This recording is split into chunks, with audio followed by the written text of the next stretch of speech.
All right, thanks everyone for joining and attending this quick, I guess, brief webinar.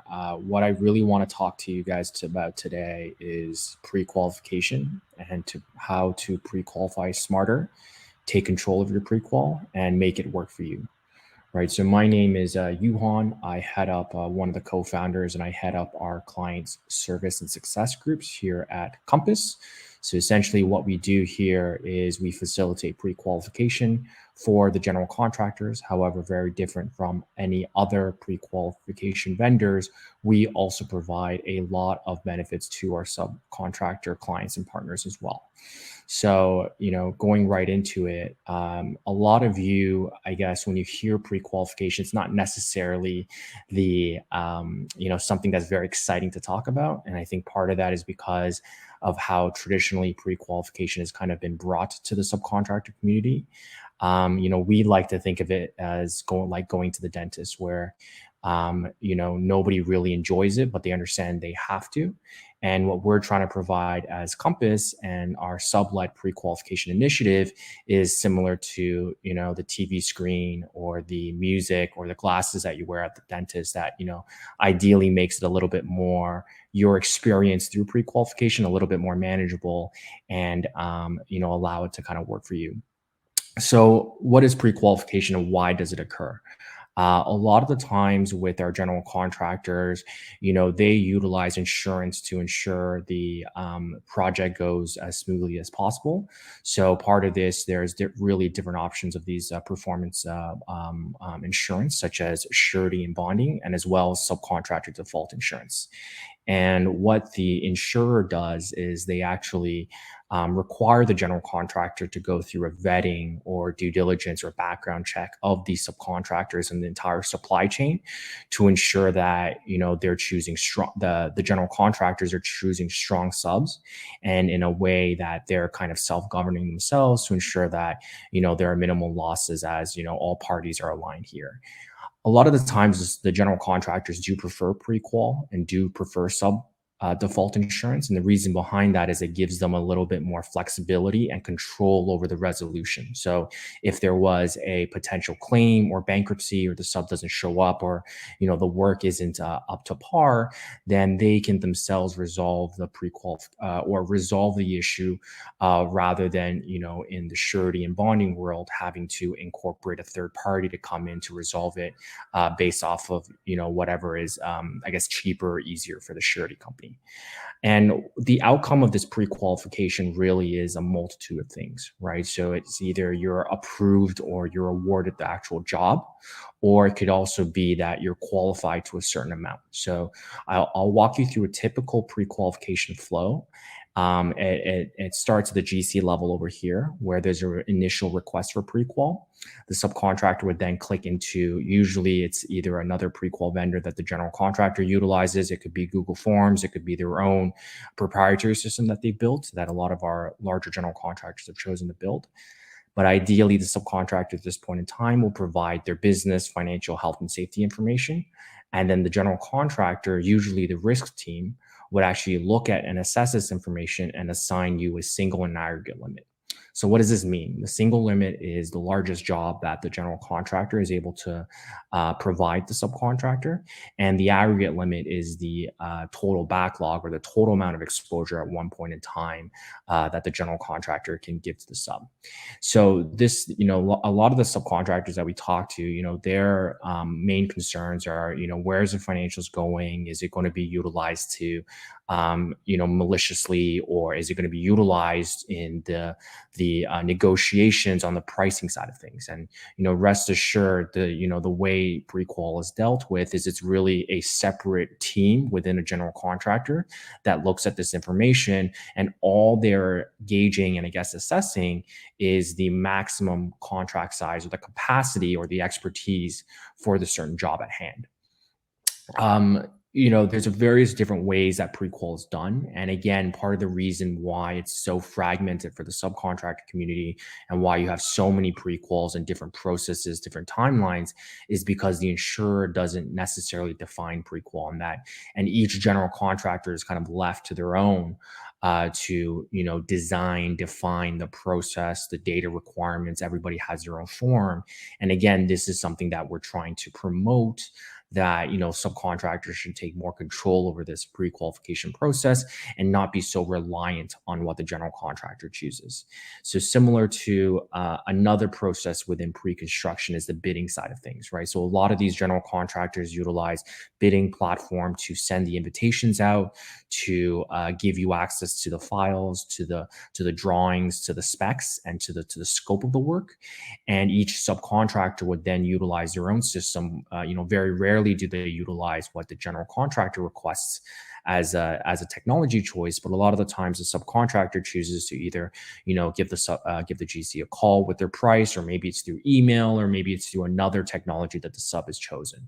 Right. And what we're trying to promote is openness in the market, especially the general contractor community, to respect the choices that the subcontractors have made to, facilitate, manage, centralize, and make prequal more efficient for them.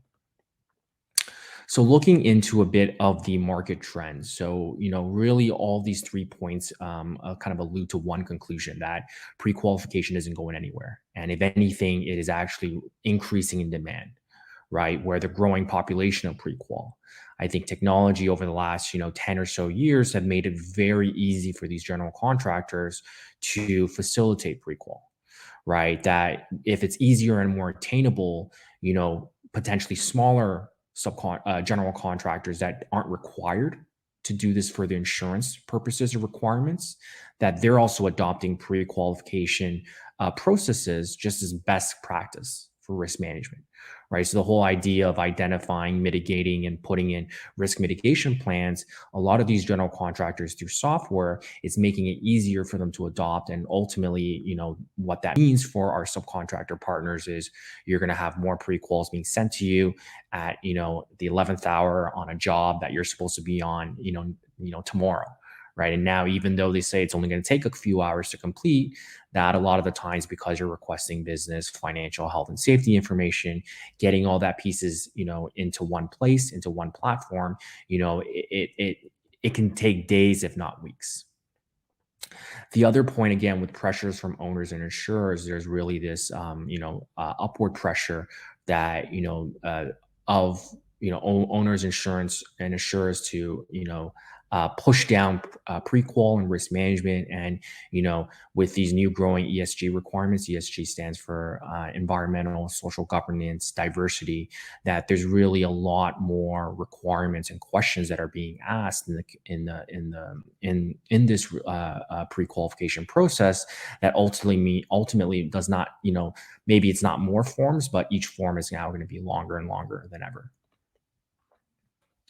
Looking at the problems with pre-qualification, again, with this volume and with more prequals being done, you really have, this is where some of the inefficiencies and inequalities come into light, where, subcontractors, a lot of the times again, when we talk to them, they're frustrated about this whole process, right? That they have, multiple prequals at once they have to complete.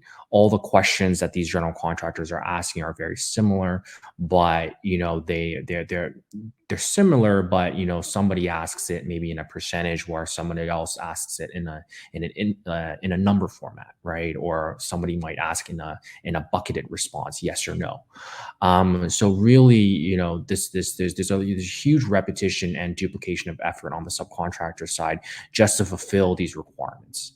If you look at protection of data, it's not only the protection of your data, but as well as the ownership and your interests, right? And even the way that it's being sent and delivered to the general contractor. A lot of the times, there's a reason why the banks don't ask or don't send you your financials or your bank information through email. It's because or phone or fax, right? Or it's because it's not secured, right? So really looking for a way where you can, securely and control which data is being, is being shared and who is seeing that on the other end. Another couple of issues as well, kind of rounding up these five, is the lack of feedback. So this is, I think, really important in the space where, again, traditionally pre-qual has been very top down. It's been very one-sided, and where the subcontractor is often left out of the conversation, where a lot of our subcontractors don't even know what they're qualified for, right? And again, they're spending time bidding on work that might be $2 or $3 million of a job, and they might not even know they're only qualified for $1 million, right? So there's a lot of work on the subcontractor side that there's not a lot of transparency nor feedback into, why they didn't win, right? Why they only got a $1 million single contract limit, right? How can the subcontractor discuss with the general contractor, and how can I raise that? Is it through joint check? Is it through a parental guarantee? Maybe it's certain numbers that, the general contractors are really basing this capacity or basing this limit off of that is not being communicated to the sub, right? So these are, again, all questions that I employ, every single one of you to be a bit more proactive into learning and kind of really getting that question out of there. And again, right, some of our clients, our general contractor clients, the reasons why they don't want to share this information is because they're afraid you're comparing with all the other general contractors and which pre-qual is higher or lower. And I think, really that in a way they shouldn't be concerned, because that fosters that communication, that fosters, understanding that, hey, great, the general contractor might look at my EMR numbers or my OSHA log, or maybe they've seen that the largest job I've done is $1 million, but, my financials say that, my working capital, my equity, my cash, ultimately says I can do a $2 or $3 million job. I think those are the types of dialogue and the conversations that we, again, motivate and encourage our subs to do.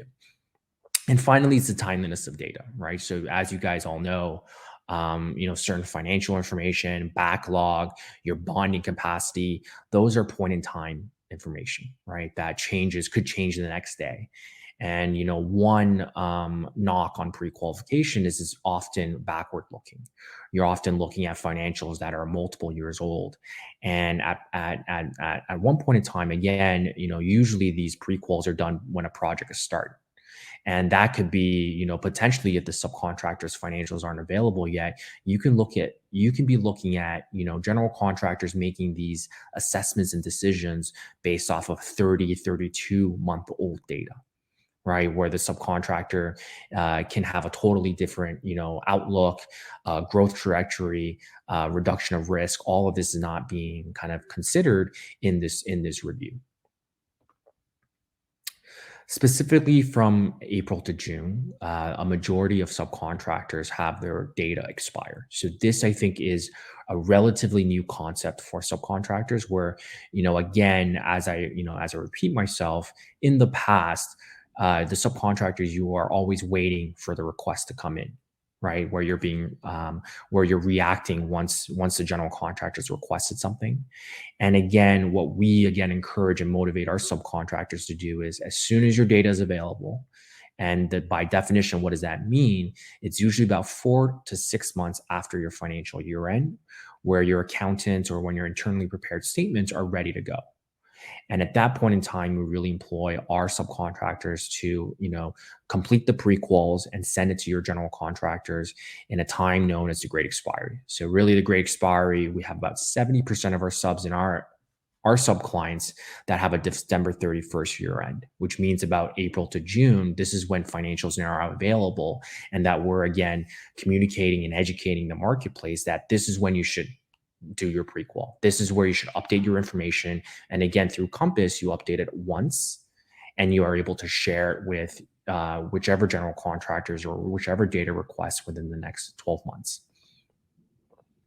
So to give a bit of into a light on what traditional prequal is, there's this flow, or I guess this diagram here that illustrates that basically at any point in time, the subcontractor is requested by the generals to pre-qualify, and you have, each general has a different form, right? And again, changing the marketplace and kind of promoting is more sub-led prequal, which is the subcontractor chooses, it doesn't have to be our system, right? There's a lot of other systems out there.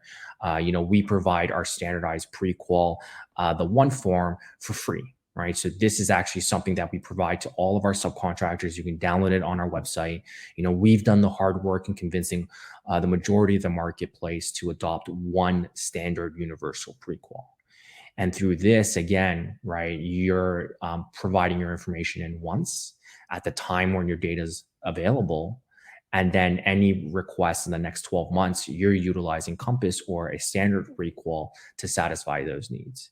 And it's not going to be easy, right? A lot of the times, I think, our subcontractors, they even feel a bit weary, especially the ones that are, brand new to us, that are just been introduced to us, that, they don't really feel comfortable sending the prequel out, because a lot of the times they feel like, it might create a friction between the general contractor.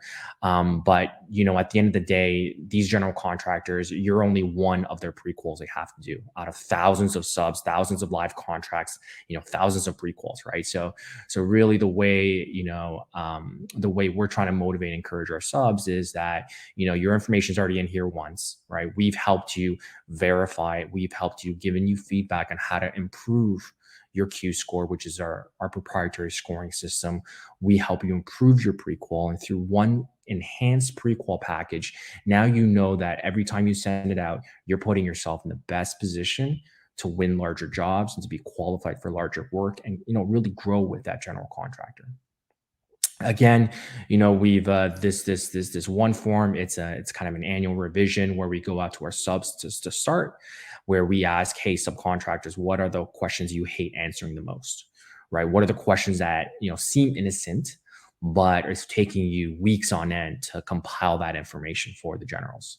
And through that, we take that feedback. And the last user session that we did with the ASA, we did involve I think native to Colorado. It was Rusty from Delta Drywall that was played a part in our session to really help give us feedback into what they like and what they don't like about the standardized prequel. We're really utilizing that feedback to push against the general contractors, right? We want to be third party. We want to be benefiting both sides. So really, we're having good conversations where again, if you just leave it to the general contractors choosing, they're going to add. We've had in our history to set no to many of these questions that we don't believe actually assesses risk and identifies risk, and B, it's more of like something that they want to, like, references where they want to keep in the back drawer in the filing cabinet for when they're audited to prove that they did the work, right? But they're doing this over and over again, and really it's leading out to a lot of wasted hours on the subcontractor side fulfilling all these prequals. So, rest assured, every year this is being constantly changed. This is not just a one-time thing, right? And we go through all the brain damage to getting the majority of the largest general contractors in North America on side with this one prequel. So we're confident when we provide this service to our subcontractors that they know that, you have a high confidence that this information can satisfy all the requirements that are part of pre-qualification. Right. And again, what we're trying to promote is, we don't want to be too promotional of our Compass platform, but we do know for sure that we're definitely one of the only prequel technologies that is more benefit and aimed and built for the subcontractor, right? Our initial conversations were with very large subcontractors where they've kind of, again, given us feedback in the way prequel is currently being done, and we saw a kind of a gap that wasn't fulfilled, right? That we can, save subcontractors time and money by standardizing the process, getting it done once, and then again, giving the subcontractor full protection and ownership of that information, right? So a lot of the times, we are, in our system, both the subcontractors, general contractors, owners, everybody pays for a portion of the risk management. So, in a way where a lot of the other systems that you put your information into, we won't sell your information, right? And, your information is yours, meaning that the general contractors, we can't even go into on behalf, change your information. All that is controlled by you. And really what we're hoping to do is empower the subs here. And again, give you feedback on how you can enhance your qualification readiness. We have a whole team of within our analytics group that really provides data-driven feedback back to the subcontractor on ways to improve. Right. So we understand exactly what the general contractors utilize to assess risk. We know how they're looking at your balance sheet. We know how they're looking at your health and safety records, your operational history, your project and contract history. And we're able to basically provide it as a digestible format to the subcontractors. And hey, you know what? Next year, maybe these are the things that we should look in for, right? Or maybe it's just education that internal statements are actually being regarded as of lower quality than externally prepared, right? So for you to get your score, or bump your score up, and to be, more eligible for larger jobs, at one point in time, you're going to need to have your statements externally, not necessarily audited, but externally prepared. So again, it's one of the examples that the general contractor community and the owners and insurers are pushing on, that I feel like is not really being transparent to the subcontractor in a way where you can tell, okay, this is exactly a step-by-step, checklist and how I can continue to grow and work on larger jobs. And finally, pre-qual for the sub. So what do I mean by that? Really, the way we've kind of built our system is, again, we're building for you, the subs, right? So through our analytics to justify work on larger jobs, something that I was just talking about, you can see this diagram here on the right that really shows you of the subcontractors in our system that have a certain revenue group. The ones that are green, the ones that are scored better, do have a better shot of getting a larger job, right? So looking at the bar graphs on the very right, from the 50 to $100 million range, you can clearly see there's a huge disparity between if you make 50 to $100 million jobs, and again, this is just on average, not trade specific, but if you're scored as a green Q score in our system, on average about $7 to $8 million compared to about $2 million if you make a lot of money, your revenue, but again, it's something that potentially maybe it's you're outsourcing or subcontracting a lot of your work out, right? So you only have 10 people in your company making over 100 million because you're outsourcing that work. And if we're not convinced that the general contractors are doing a great job at mitigating risk, how do we expect a smaller subcontractor to kind of do the same and take on those costs and take on those administrative hours to make sure that all the subcontractors that you utilize are being vetted and to ensure that they can complete the job sizes that you provide them, right? So this, again, just as an example of something that we do and something that we're trying to align. And really this hits the second point, which is how we're trying to get the sub community to promote and market yourself, right? And this, a big part of what we're trying to push is that, we want our subcontractors to be proactive, right? We want our subcontractors, again, the subcontractors that are utilizing Compass, they kind of get a one pager to really market and promote themselves, right? This is what a third party independent scoring has said my company can compete, right? These are the job sizes that we can compete. This is how I'm ranked within my trade group, ranked within my region. This is how, this is my, positives, my strengths and areas of challenges, right? That, understanding I don't want the subs to shy away if they're weak in certain aspects like profitability or leverage, right? This is a tough, what you guys do every day is so challenging that, what we want to do is take out the guesswork, so that you and the general contractor can have a fruitful and productive conversation. How do we mitigate risk, right? Joint check. How do we ensure, maybe it's the general contractor changing their payment terms, to reduce them, to ensure that you have the liquidity, you have your inflows and outflows of cash can match each other, so that you're able to perform, especially on that job site. And finally, again, I think a big portion that is missing in the pre-qualification process is a counterparty assessment, right? So myself, I worked at DBRS, which is a rating agency similar to like S&P Moody's out here in the States.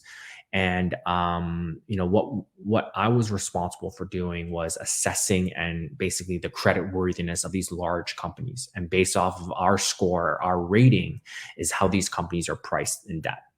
Right. So how we look at it is, coming into construction with, very little construction experience, we were very shocked by how, this pre-qual process is working and how actually the subcontractors don't have tools to assess the generals. So, if anything, you guys are the ones that are financing the build. You are the ones that are prepaying for the materials, prepaying for your team, for your labor, and then expecting the general contractor and the owners again, or the state and government to pay you back later on, right? So shouldn't you be, interested in understanding, how do the general contractor payment terms stack up with the rest? Health and safety, work site, health and safety, or what are the payment or contract terms, right? And maybe it's the general contractor's financials that you want to see as well to really solidify that, what, it's not only the general contractors ensuring that you're able to do the job, but it's the flip side that, you're ensuring that you're going to get paid on time. And further, again, allowing tools for you to assess your supply chain, right? And making that more and more accessible for each of the subcontractors so that now you can assess your second or third tier subs, or potentially your suppliers and other vendors that you deal with on a day-to-day basis.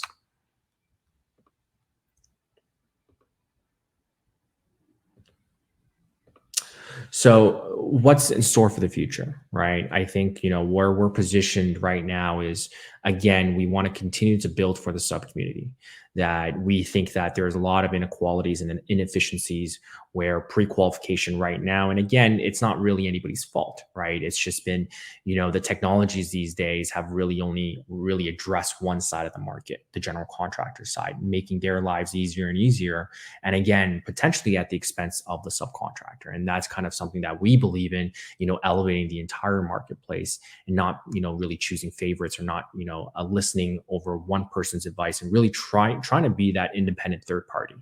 So what's in store for Prequal, right? What we want to do is we have about, I would say about 50% of subcontractors that don't want to share their financials, right? And understanding financials is a big part of Prequal and assessing the contract sizes that are able to be awarded to you. That one day what we want to do as we get general contractors more comfortable with our system, with our scoring and our analytics, is what we want to do is actually remove the option for the subcontractor to provide financials to the generals. That we feel like, you guys provide, your financials to us.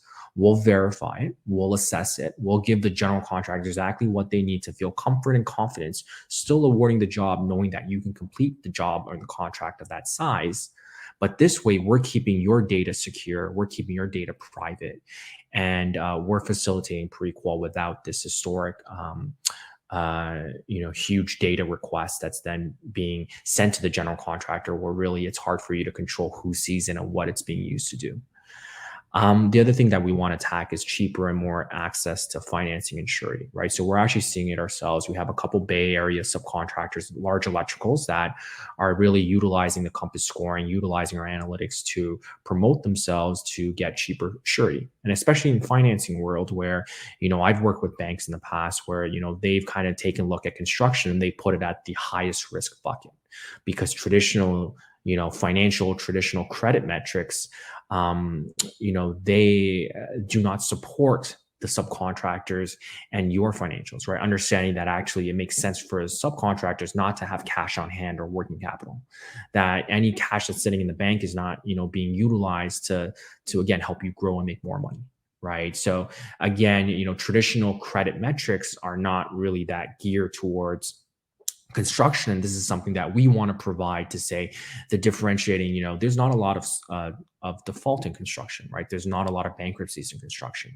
Yet historically, the cash levels, the liquidity, the debt levels are very high, right? So there has to be some other ways to assess, the credit worthiness of these subcontractors. And hopefully through that, we're able to partner with, some large firms that allow us to provide cheaper surety and cheaper financing directly to the sub.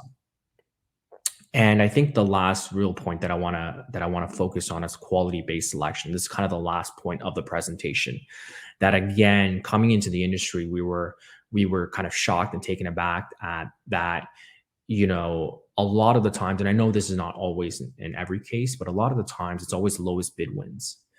And to a point where, it feels like everybody's kind of undercutting themselves, which again is not something that's healthy for the industry, as, there are, we make such low margins anyways, right? That what we want to do is provide, a bit more openness and awareness, especially on the owner side, to have a choice, right? To say that, we want the general contractors to come into play to say that, you know, we have three choices available for you, the owner, right? We can do it the cheapest way possible. We can do it this other way that's, maybe 10% more expensive, but it's now, 30% less risky, right? We want to be able to have a barometer and actually be able to quantify the risk so that we can give, credit where credit's due, right? Which is better, stronger, more capitalized subs that are, you know, bigger and are more sophisticated, utilize more technology, utilizes, state of the art hardware, great operationally, low overhead. We want to support these subcontractors that have, taken the necessary steps to be proactive to, be better than the competition. We want them to be able to charge more. We want them to be able to, quality-based selection, right? Risk-based pricing. This is a big part of what we're trying to do. And again, we feel we can have an impact during pre-qual where risk is the number one concern, right? So, this is again something that we're continuously promoting and something that we're continuously pushing through our scoring, through our clients, and through really the education portion. So what now? Again, if there's a couple things that I want you to take away from this, I think number one is to engage your general contractors. Talk to them. If there's certain questions, maybe you can ask them a very simple question, right? What am I qualified for? What am I qualified to complete? And if that's not something you believe in, that you can do a job much larger, maybe you've done jobs larger in the past, this is something that you provide that information, you provide that data and say, hey, take a look at this, right? I've already done this job. Do you want to contact a reference, right? Whatever it takes to get the general contractors more comfortable providing you, hey, you've done it in the past, you're well financed, you have great relationships, and you know what? A lot of the times the general contractor is only going to qualify you for the specific job that they want you on, right? So it's not necessarily the maximum contract. And I employ all of our subcontractors to try to get to the maximum, as that opens more gates for you. And again, being pre-qualified basically allows any of the jobs or any of the project teams or estimators to award you the job as long as it's under that single contract limit. I think number two is be proactive, research the digital tools out there. Again, we're not the only one that's promoting this, but this sublet prequal, I think, is very new in our industry, right? It's not necessarily emerging tech, but it's definitely an emerging way of thinking about something that has traditionally been, not really valuable to the subcontractor, right? So, be proactive. You can talk to me. I have my contact details after this presentation. I'd be more than willing to kind of assess and take a look at your company and figure out, what are ways that you can do to continue to grow and promote yourselves, right? So, and I think the third one, again, utilizing a standard prequal. So if it's something where this is not the best time to pay for a prequal tool, contact us. We'll give you a version of like a fillable version in PDF that you can provide your information, that you can reuse every prequal. And that again, you only have to do this once, right? You do it once where you're confident this is going to put you in the best position to win the job. This is going to be put into your best position for you to get the contract size that you deserve. And then now you have that confidence, and every single pre-qual request that you get, you let that general contractor know, hey, I really appreciate this opportunity. I've utilized a third party, or I've utilized a universal pre-qual to help me, manage my cost and my overhead and my time. Are you able to take a look at it? And I can promise you nine times out of 10, the general contractor, for them, you're one of 1,000 prequals they have to do in a year, right? So I do think they're more than willing to, take a look. And at times, a standardized prequal will have more information that probably what they need, right? In nature of what a universal and standard prequal is. So, again, just kind of these are the 3 points I want you guys to all be a bit more aware and proactive that, prequel is not going away, that risk management is, if anything now more than anything, like more than, it's top of mind because as we, get out of a pandemic and as, material costs rise, a shortage of labor, there's going to be a lot of these factors that are kind of affecting and putting pressure across the supply chain that I think really, more and more, this will be something that is going to be pushed onto the subcontractors. And, if you're not ready, if you're not educated, if you don't understand, where are you able to push and stand up a bit for yourself, I think that's where, the stronger subcontractors will come out of this because, they're more aware and they're more, I guess, proactive in the adoption of new technology.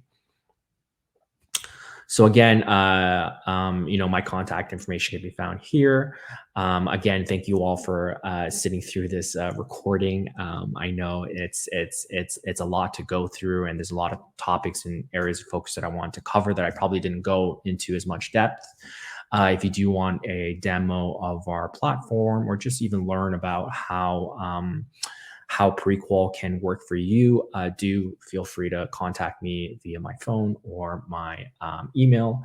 I'm excited to present to you guys and hopefully raise awareness within the ASA and within our other trade associations, the importance that, the subcontracting community really, stand up together now and kind of figure out where do you lie within this pre-qual process, within risk management, and how again you can have it kind of work for you. So thanks everyone for this, for your time, and we'll talk soon.